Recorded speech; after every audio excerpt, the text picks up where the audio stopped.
Hello everybody, got a little bit of tank gameplay here. I'm just going to go over some of the patch notes as well. It's been a while. I've been busy this weekend, and I also went and saw the Avengers movie on Friday, so I have been also playing a little bit of hooky. However, I'm back with some gameplay commentary, as well as, of course, going over the patch notes, which is a larger patch than we had in the past. It is probably the biggest introduction is the training camp, which is sort of like a blank test map where you can there's sort of automated pros sort of just go down the track, bots you can play with, various pickups and all that, and little voiceover clips explaining all the concepts of the game. So it's a really good thing to check out if you're new.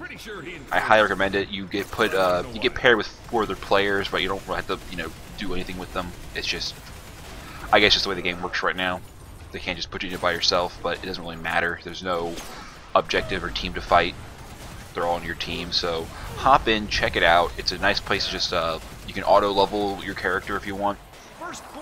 You don't have to worry about the stress of playing. And also another benefit is that it also has all pros are available whether you unlock them or not in that mode, so you can always great place to try out pros before you actually buy them, or without having to wait for them to go off of the rotation, or go on the rotation I should say. So it is a great mode, really for the most part pretty well done, so I really compliment Uber on doing that. However, there are more changes besides that. A big one that I have seen personally is the changes to juice again. Juice box is now only 1/5 of your total juice, whereas a so I got a bit of a cold I think. Whereas before it was 1/4, now it's 1/5. However, Fujibots now drop 2 juice boxes again instead of 1. They used to drop 1 at Churro, now they drop 2 juice boxes and an armor shard, so it brings back juice up overall again. It's not as prevalent as it was before, but it's still quite more common. I kind of prefer to having only one juice box and Churro, because I don't think armor sort of cuts it as far as defensive items. I guess it's good that they have some defensive items. I prefer maybe like 2 armor shards in a juice box, but whatever. It is nice that Bullseye no longer encourages you to gain like a full juice. Because beforehand you can go to Bullseye and pretty much when you're empty, pretty much get some full juice, but now it's a little less so. But that's a personally big change for me, because I was using those Fujibots for their Churros, and now armor isn't as good as Churros, but I guess it's nice that something now that's defensive. As far as that, they have slightly nerfed the all magnet again. They have tweaked massive air. It's back to level 1 requirement, but it's only 80% air control instead of full. I haven't got to play with that a whole lot yet. I have it here in this video on tank, but I don't use it as much as I probably should. I like to try it on Wascott before I really, because he's the one I use it on the most. I like to try on him and see how that works. And speaking of which, there was a lot of unusual commando nerfs, mainly with Spark and Assassin. They now have slows applied to their escaping abilities. Like 75% of the slow will be applied to how far Spark travels in his teleport, and how good the Assassin's jump is based on 75% of the slow she has applied to her at the time of jumping, which is really weird. I don't feel like that really is necessary. I think a lot of newer players have been getting kind of stomped by commandos, and they feel that they need a nerf, and they've been complaining, and I guess this is sort of Uber trying to meet them on that, but I don't feel it was really necessary, to be honest. Another weird nerf is that I believe the duration of the stun for turrets and bots on the Assassin's smoke grenade has been lowered to like 3 seconds from 4, which again doesn't make sense. I don't recall being Assassin got nerfed quite a bit in the beta. She was quite good in the beta, but she got nerfed, I think, appropriately, and I don't think she's ever in a spot that she was like super overpowered. Spark got nerfed with his alt fire. It no longer charges off of ability usage, and it does a little bit less damage, which I feel is completely fair. You don't really need to use skills to charge it. It charges plenty fast off of melee, so I feel it's a good compromise without wrecking the character. Haven't got to play him yet to see how much the damage nerf is, but I don't think it'll be super terrible. At any rate, It's a decent nerf, I guess. The arc flash nerf is kind of, again, I don't like it. I don't approve it that much, but we'll see how that turns out as I play it some more. I haven't got a whole lot of time to play this patch yet, so I haven't really got to play the commando changes. Last guy, however, has been confuses me greatly. Excuse me if I'm pausing a lot. I have this. I don't know. I got the sniffles all of a sudden. But the Wascott changes are he takes self damage from his coins, and his shitty shuffle ends after one counter grapple, which seems to me like a crazy amount of nerfs for him. It's a bit ridiculous, and here I am going for bots without the money for them. That's real smart. But yeah, it seems like a crazy degree of over nerf there, and I cannot. Again, I am assuming this is a reaction to new players getting sort of stomped on a whole lot, but it just seems a little silly to me. And I played Wascott with the nerf, and I just do not like playing it right now. Honestly, that's what I'm playing tank for one reason, but I need to play the commandos, see how their nerfs feel, but it just seems like a really ridiculous over nerf. And speaking of over nerfs, we also have over buffs where they change. At least let me bring up the exact changes here to it. Is for what is his name? Leo. Yeah, Leo's the range of the drop-off damage for his Mono Laser got significantly changed. And apparently, he's doing crazy sniper-like damage from afar. Well, I guess not sniper-like, but it's very high and kind of confusing because the Mono Laser is supposed to be like a more of a mid-short range weapon that charges his thing, and his crossbow is supposed to be his sort of distance weapon because it has no. The crossbow has no drop-off, so that's sort of his long-range weapon. So this is kind of a very confusing buff. A little weird. They did nerf his turret. Beforehand, his turret could be used. He could drop it and immediately teleport to safety. And with a 1 second recall time, it was very hard to kill him. If he was alone, he could just easily teleport back to base. You can now... There's now you have to wait on the turret to build up before it's gonna be fully deployed before you can actually use it to bail, which I think is a decent change.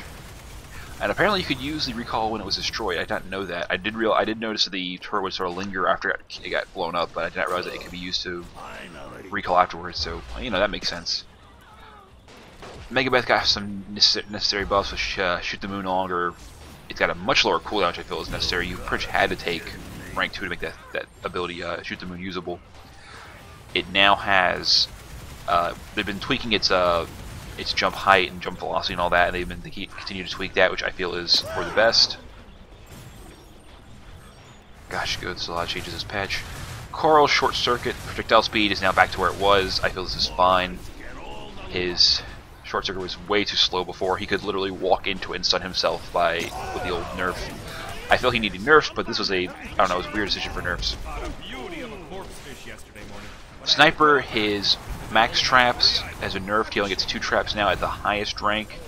You no longer skill blocks with his traps. And a really friendly character who destroys traps, which made no sense. That's a good change. There's some controversy on this. I feel that the skill blocking was kind of a bit much for what it did.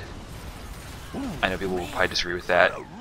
I also feel like he had a lot of traps available to him, though maybe he really didn't necessarily need the trap number nerf on top of the skill block nerf. Maybe try one first and see how it goes. So kind of, and we put that on top of the nerfs to commandos with snares. It makes Gunslinger a lot better now because her kneecap is going to seriously mess up a lot of escape attempts from both Spark and Assassin. So I don't know about this one. We'll see how that goes. Support got his healing money nerfed, and he got a ground. Both the Assault had a bonus damage for a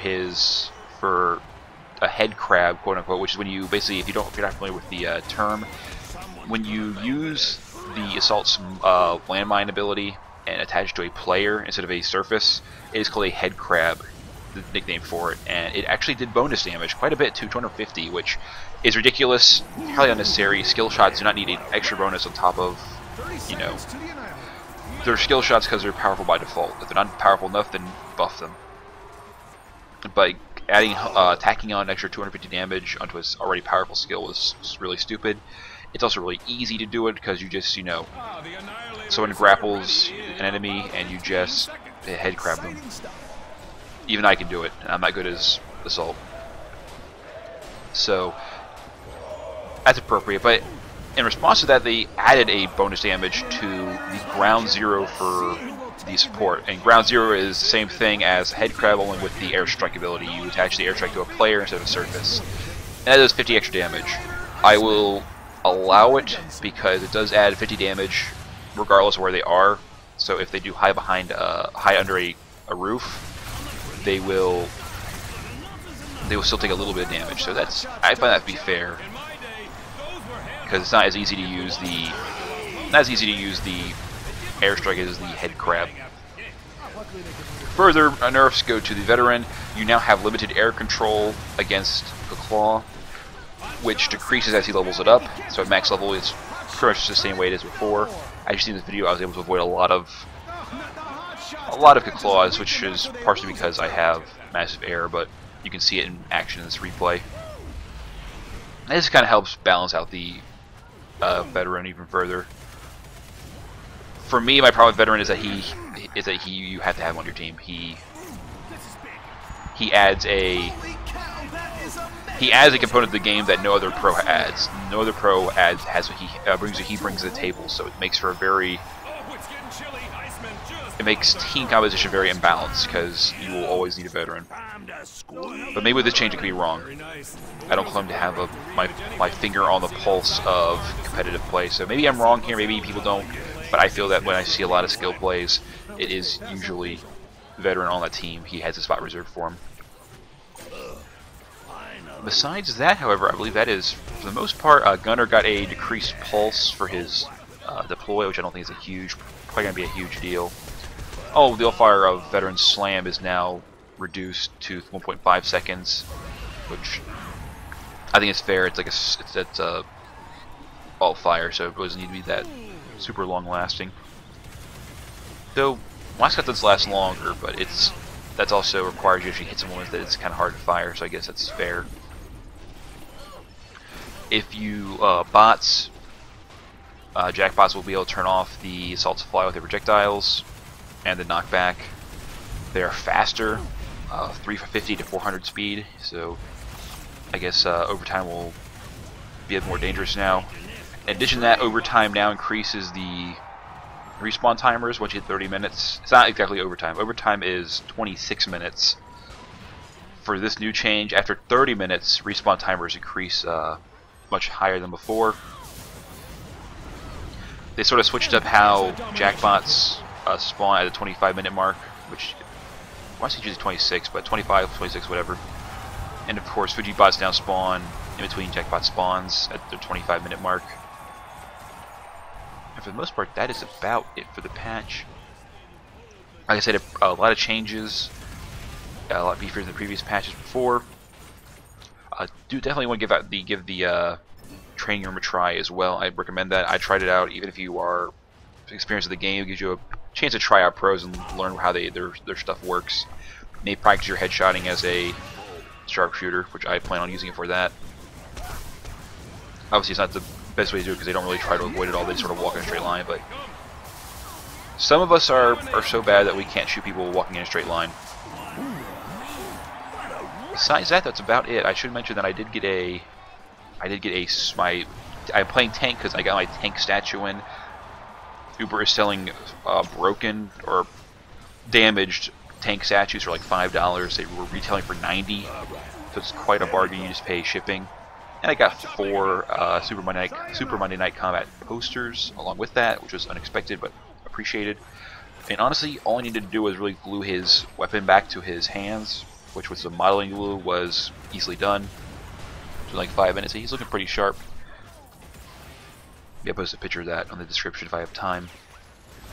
But he's a big statue, weighs like 6 pounds, so it's a pretty good looking statue, and a pretty good deal for $20 to get a statue and 4 posters. I certainly am happy that Uber decided to go with that, because I guess some sort of error with the production run, so they had these statues that are broken. They can't really sell them at full price, so they had to, I guess they had to get creative. But besides that, this replay is pretty much finishing. Replay was not much to talk about. We did have our support. He got disconnected early on, but he managed to come back in a big way. But Scuba Steve is actually quite a good support. I have played against him before, so he's definitely no slouch. I knew he would not be a lever, so he came back and he pretty much did a good job of catching up. Besides that, just some pretty standard tank gameplay. Played it safe early on because I did not see our support coming back until late after he came back, so played a little safe there, overly cautious. Besides that, no skin for today. I'll give the winners of the Giant Bomb skins on Sunday. Pack skins, TF2 skins, gone. They're not available anymore, so I will be giving away pack skins in about 2 weeks here. Once again, after I get rid of the Giant Bomb skins. That is it. Thanks for watching. I'll see you all next time.